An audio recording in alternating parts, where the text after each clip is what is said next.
Now, may I request our next speaker for this session, Shri Sudipta Dasti, Partner Future Station ESG, to share his insights.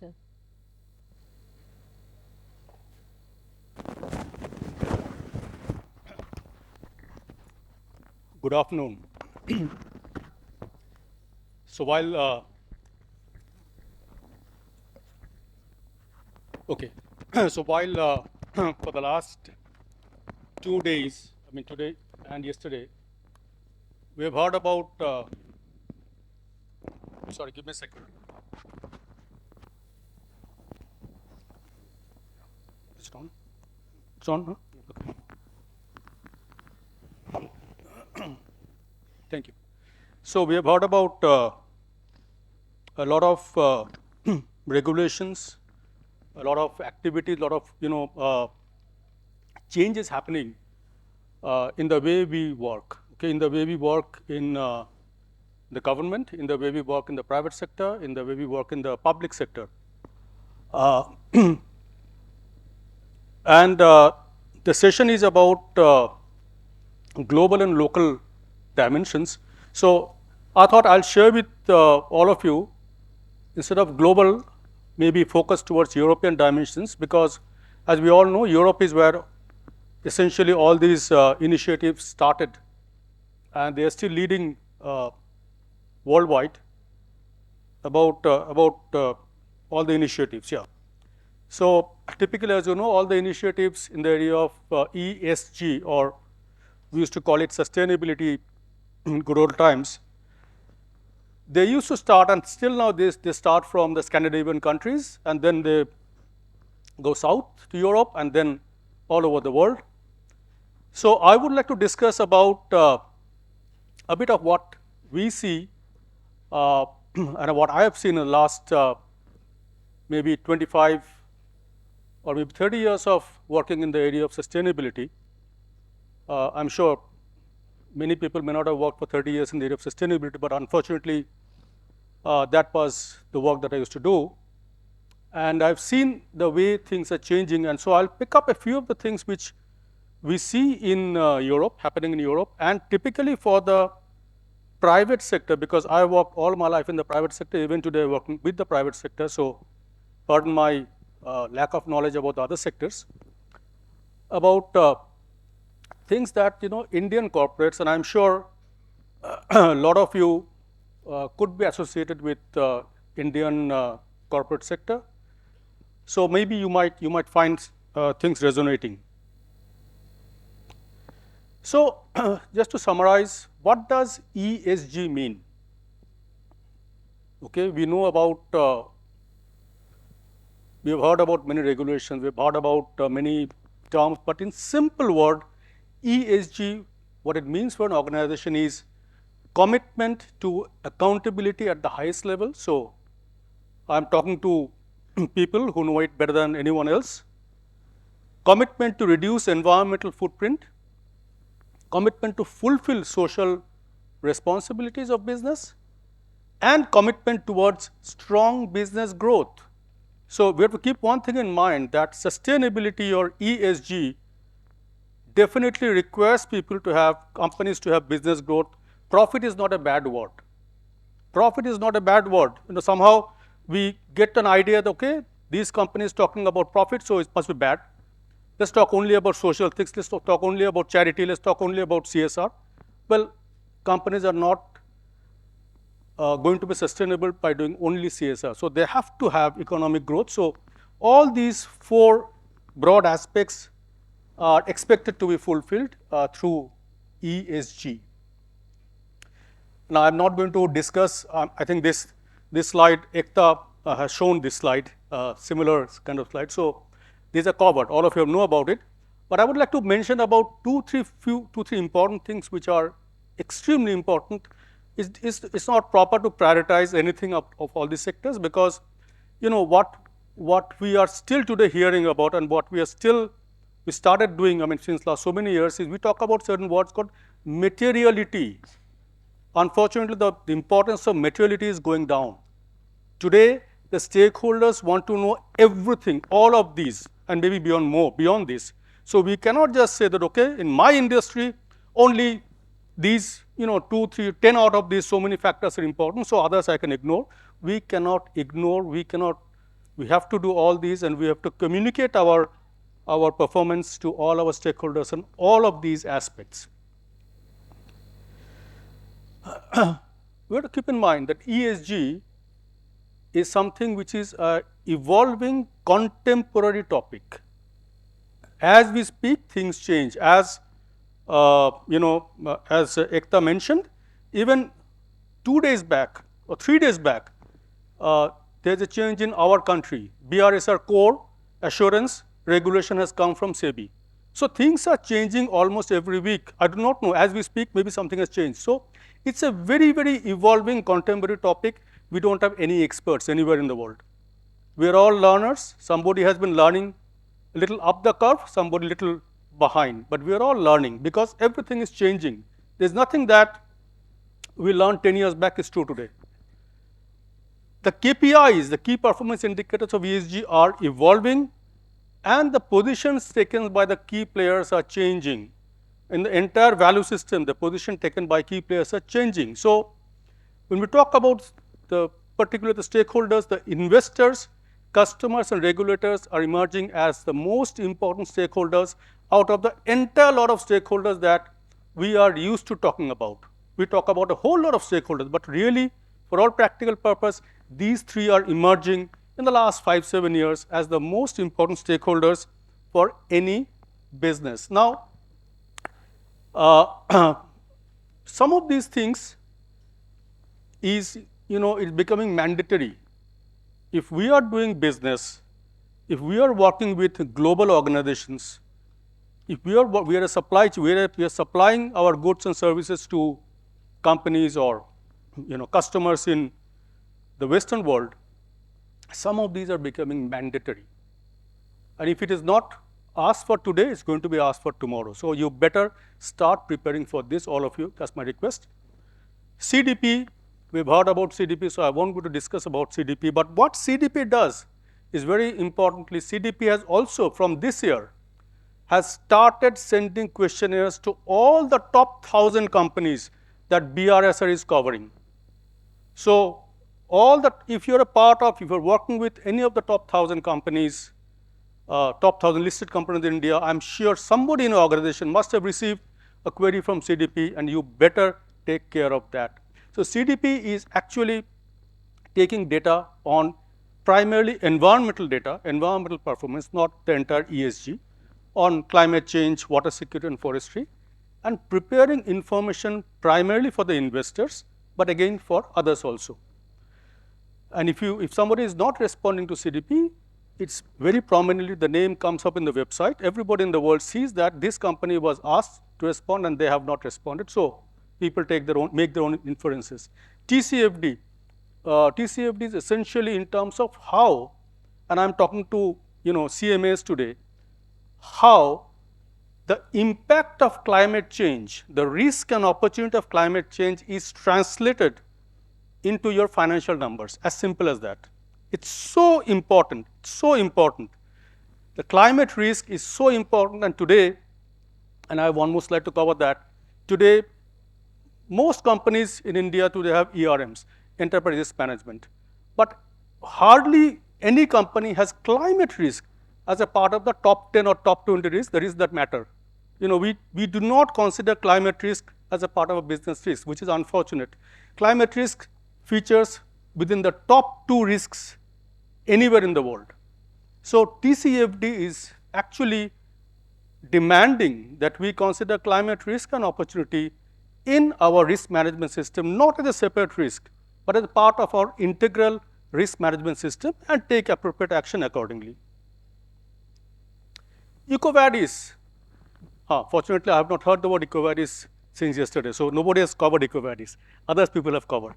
So EcoVadis is a platform for supply chain, suppliers. So if we are a part of a supply chain of any global company, they would ask us to upload our ESG performance, and EcoVadis covers the entire E, S, and G, not just E, on the platform, and they also give a kind of a scoring. So the customers get a good idea about whom to do business with, and EcoVadis demands the way they are asking for the data from us, they demand that we ask the same data from our supply chain. So it's like, we are actually covering a larger population of companies through the platform of EcoVadis. GRI, of course, is a very old, most popular way of communicating ESG or sustainability performance. So I won't talk more about GRI. I think today Aditi was here, right, from GRI. Though I was not here, I was not present in the earlier session. I think Aditi Halda was supposed to be here. She was there? All right. So I won't talk more about GRI because she must have spoken a lot about GRI. And ISSP is the latest one. The International Sustainability Standard Boards, they are trying to combine everyone, integrated reporting, TCFD, GRI, they are trying to combine everything.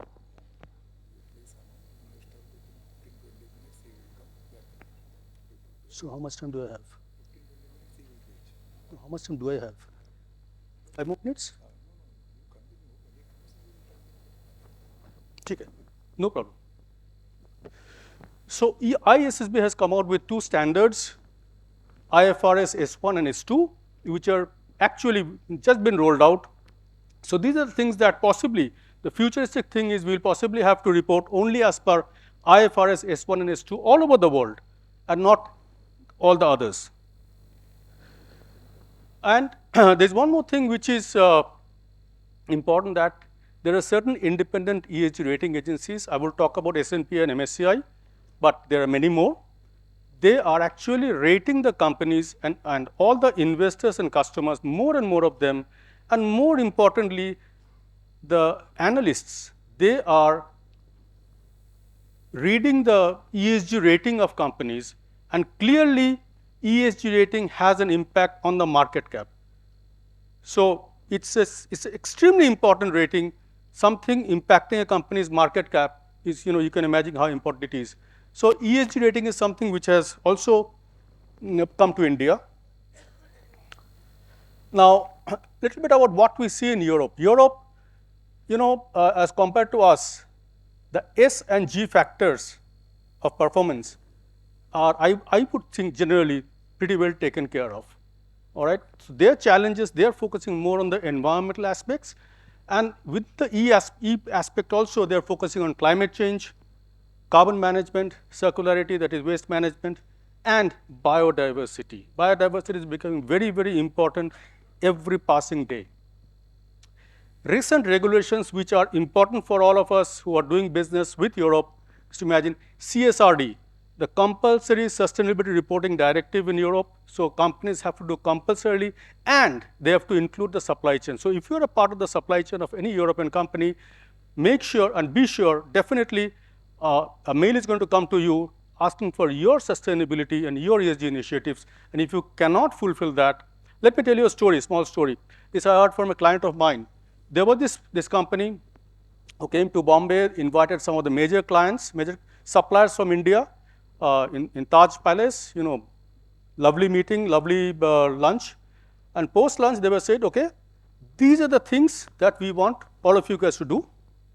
We'll come back next year, and we hope that we will meet you here. That means if you do not do these things, you will not be invited here next year. That means you're not going to be a part of a supply chain. As simple as that. So I think that's the way it's being implemented.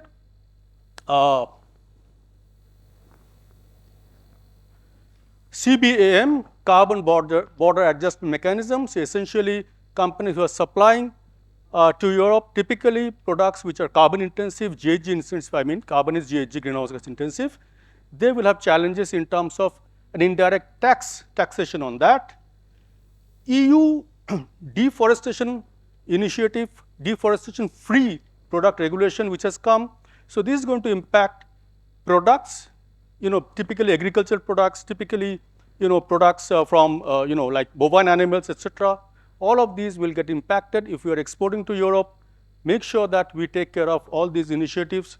And the EU taxonomy. Clearly, green taxonomy is something which has started, which is already there in Europe. So clearly, more and more we'll see investments and initiatives towards the green environment in Europe. A bit about India now. Businesses are changing the mindsets. Concept of just shareholders' worth, what we read, what we studied, at least I studied in my college days, is no more valid. People are talking about stakeholders' value. So shareholders, what we all learned at some point of time. I'm sure all of you must have learned that the only purpose of business is enhancement of shareholders' value. Milton Friedman. But today that's not applicable anymore. Today we're talking about stakeholders' value. The value of every stakeholder has to go up. The value creation process is not limited to the top companies in India. It has reached to several smaller companies because they are a part of the supply chain. The Indian framework of ESG reporting, BRSR, has started from this year, of course, as a mandate for top 1,000 listed companies, as my previous speakers have mentioned, but it has also a very, very strong requirement of sustainable supply chain. So through the BRSR, it is not only the top companies they're touching the top company, they're also touching the supply chain. Financial institutes in India, let me tell you, we are working with one home finance company. Imagine a home finance company. I want to go to take a home loan. I have to fulfill ESG criteria. Otherwise, I won't get home loan. Just imagine. Or maybe my home loan is going to be more expensive. So even ESG is being considered by NBFCs, by banks, by VC funds, everyone.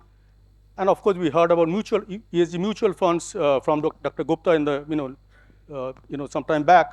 So this is what's happening in India. ESG parameters are included in the main risk portfolio of companies. So as I mentioned, the ERMs, ESG and climate risk are featuring. Indian boardrooms who never possibly had an agenda to discuss about things which didn't start with a rupee or dollar or euro. Today, Indian boardrooms are having agenda which have no financial number, rupee, dollar. They are talking about non-financial agenda. That's very, very important. It was never there few years back. And entrepreneurs are coming up. More importantly, I know and I work with a lot of entrepreneurs who are bright, young people, highly educated people from Europe and the US. They have come back to set up, their enterprises to be a part of the India growth story. Things like people are producing animal protein from food waste. People are producing bioplastics, All of these have started in the country. So that's a great, great initiative. And this is my last slide, incidentally.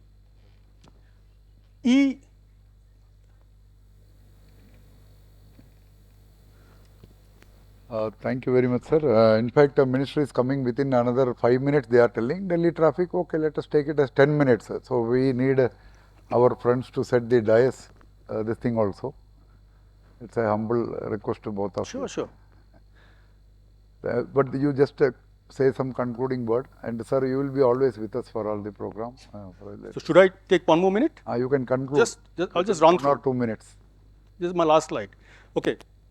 So typically what we have seen is on the E aspects, very clearly these are the concerns that we have in the Indian corporates. Major concerns are on biodiversity.